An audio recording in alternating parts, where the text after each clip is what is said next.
In this video, I will let you guys know how to send a order confirmation email to your person who bought a thing from your store.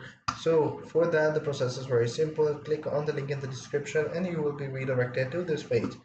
Once you are logged in, just navigate yourself on the left hand side, see the automation side, and then click on workflows. Here, just create a new automation.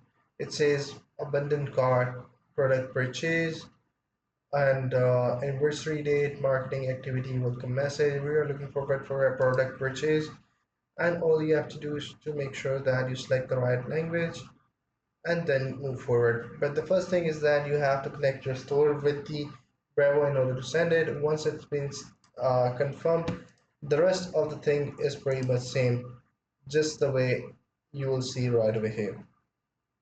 So you can change the timer to send it right away. You can change the timer to send an email and it will work. That's pretty much it. I hope you find this video helpful. Take care. Bye bye.